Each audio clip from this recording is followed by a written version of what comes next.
এবার মধ্যমগ্রামে শুরু হয়ে গেল কলকাতা স্টাইল বিরিয়ানির নতুন আউটলেট, যেখানে chicken biryani, mutton biryani, veg biryani, আর সেখান থেকে বেরিয়ে আসলো একের পর এক খুশির হাড়ি। এখানে কিন্তু মাটন বিরিয়ানি এবং চিকেন বিরিয়ানি আলাদাভাবেই তৈরি হয়। এই ভিডিওটা যারা যারা দেখছেন এবং আমার মতন বিরিয়ানি প্রেমী রয়েছেন, কমেন্ট বক্সে একবার আই লাভ বিরিয়ানি লিখে দেবেন। আর এই বিরিয়ানির মাটনের পিসগুলো চালের তলেন দেখেই যেন জিভে জল চলে আসছে। আমি শিওর বিরিয়ানি প্রেমীরাই দেখে নিজেকে আটকে রাখতে পারবেন না। আর এর সঙ্গে ঝুড়ো ঝুড়ো চাল, এরকম মাটনের পিস, রসগোল্লার মতন আলু, ডিম রয়েছে কিন্তু সমস্ত কিছুই। আর এখানে দেখলাম বিরিয়ানির প্রচুর পরিমাণে অর্ডার আছে। আর আমরা যাওয়া মাত্রই দেখলাম টেকঅ্যাওয়েতে এই বিরিয়ানি প্যাকিং হচ্ছে। আর প্যাকেজিংগুলোও দেখুন কি সুন্দর প্যাকেজিংয়ে করে এরা বিরিয়ানি পাঠাচ্ছে। আর এই বিরিয়ানি আউটলেটটার নাম হলো বিরিয়ানি বং, যেটা খুলেছে মধ্যমগ্রামের দোলতলার এখানে। এখানকার এক্স্যাক্ট অ্যাড্রেস, কন্ট্যাক্ট নাম্বার, সমস্ত ডিটেলস আমি আপনাদেরকে ডেসক্রিপশনে দিয়ে দিয়েছি। আর এখানে গিয়েই আমরা অর্ডার দিয়ে নিলাম এদের এখানে ভেজ বিরিয়ানি, চিকেন বিরিয়ানি এবং মাটন বিরিয়ানি। যদিও আমি পার্সোনালি বিশ্বাস করি না যে ভেজ বিরিয়ানি বলে কিছু হতে পারে। আমি তো অনেক সময় চিকেন বিরিয়ানিকেও অস্বীকার করি।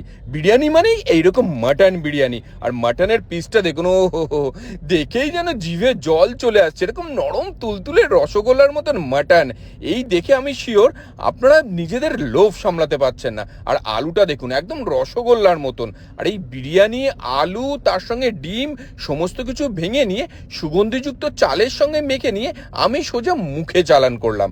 আর এই মাটন বিরিয়ানিটার স্বাদ জাস্ট এক ঘর লেগেছে আমার। আর এই বিশেষ করে মাটনের পিসটা দেখুন, এখানে কিন্তু 200 গ্রামের ওপরে মিট পিস পাওয়া যাচ্ছে। আর এই মাটনটা দেখেই আমি শিওর যারা মাটন প্রেমী, চাল বিরিয়ানিও, যেখানে 2 পিস চিকেন বা 2 পিস মাটন পেয়ে যাবেন। আর তার সঙ্গে এই মাটন কষার গ্রেভিটা দেখেছেন, ওপরে যেন একেবারে তেলের সমুদ্র। আর তার সঙ্গে রয়েছে ছোট ছোট পিসের মাটন। এই বিরিয়ানির সঙ্গে মাটন কষা না চিকেন চাপ, আপনার কোনটা ভালো লাগে সেটা জানাবেন আমাকে কমেন্ট বক্সে।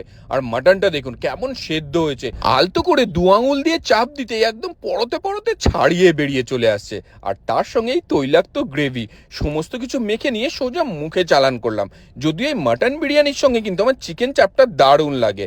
আর এর সঙ্গে কিন্তু চিকেন বিরিয়ানিতেও চিকেনের যে পিসগুলো থাকছে সেটা যথেষ্ট বড়। আর তার সঙ্গে স্পেশালি চিকেনের পিসটা একদম নরম তুলতুলে, এরকম আলতো করে 2 আঙুল দিয়ে টানতেই হাড় থেকে ছিঁড়ে বেরিয়ে চলে আসছে। আর তার সঙ্গে আলু এবং ডিম তো রয়েছেই। কলকাতা বিরিয়ানিতে আলু এবং ডিম ছাড়া যেন বিরিয়ানি ভাবাই যায় না। আর এই নরম তুলতুলে গরম গরম যদি আলু হয়, তাহলে বিরিয়ানির স্বাদ যেন আরো কয়েক গুণ বেড়ে যায়। সুতরাং দেরি না করে ঝটপট কমেন্ট বক্সে ট্যাগ করে নিন আপনার সেই বন্ধুকে যে আপনাকে এই বিরিয়ানি বং থেকে বিরিয়ানিগুলো ট্রিট দিতে চাইছে। এরপরে এখান থেকে ট্রাই করলাম ভেজ বিরিয়ানি, যেটা আগেও বললাম বিরিয়ানি যে ভেজ হয় এটা আমি বিশ্বাসই করি না। এটা অনেকটা আবার পোলাওয়ের মতন, যার ভেতরে প্রচুর পরিমাণে ভেজিস রয়েছে এবং হালকা মিষ্টি মিষ্টি।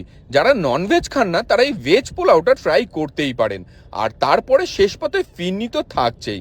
বাঙালির খাওয়া দাওয়া একটু মিষ্টি মুখ ছাড়া যেন শেষই হয় না। এখানকার অ্যাম্বিয়েন্সটাও কিন্তু ছোটখাটোর মধ্যে বেশ সুন্দরভাবে সাজানো গোছানো রয়েছে। এখানে বসেও খাওয়া দাওয়া আপনারা করতে পারেন। কেমন লাগলো ভিডিওটা জানাবেন। ভালো লাগলে অবশ্যই ফলো করুন এমন আরো প্রচুর ভিডিও পেতে।